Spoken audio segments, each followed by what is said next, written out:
So one of my colleagues who's been a fan of prediction markets over the years, but is now a little bit worried that they're overrated.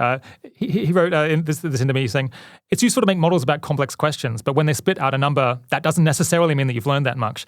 And prediction markets can launder a little more than guesses into numbers that have much more respectability than a few people's opinions. But sometimes they're not actually that much more than that. Also, the Breyer scores of even super forecasters aren't that great.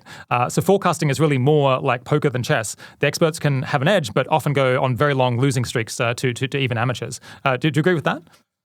I agree with that for sure, right? I mean, in markets in general, including gambling, you can have small edges that persist for a long time if you're very good, or large edges that persist for a short time if you're very good. But you never have like a long edge that persists for a long time. There's like too much efficiency in the market.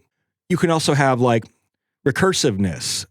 There can be times when people ascribe too much wisdom to the markets and it becomes kind of circular logic, right? So during the Democratic National Convention, there was a rumor circulated, there's going to be a surprise guest appearance. And of course, Polymarket, I think maybe Manifold too, had betting markets on who the surprise guest would be. Would it be Taylor Swift or like some Republican like George Bush endorsing Kamala Harris?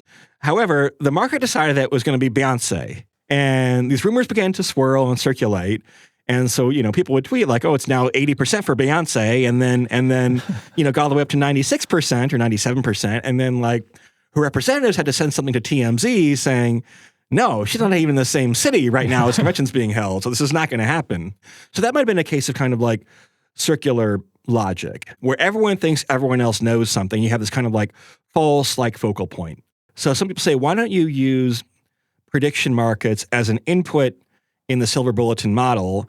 Well, Silver Bulletin model moves prediction markets sometimes. So you have a certain amount of recursiveness and can be easy to say, oh, look, all these independent indicators suggest the race is going to go this way when in fact there's non-independence, when in fact, the reason why experts think it's going to be Harris or whatever is because prediction markets say that. And the reason prediction markets say that's because the experts say it, right? And if you then have polling models that are non-independent from that, then you wind up in a place where you can become overconfident and have these big asymmetric tail risks.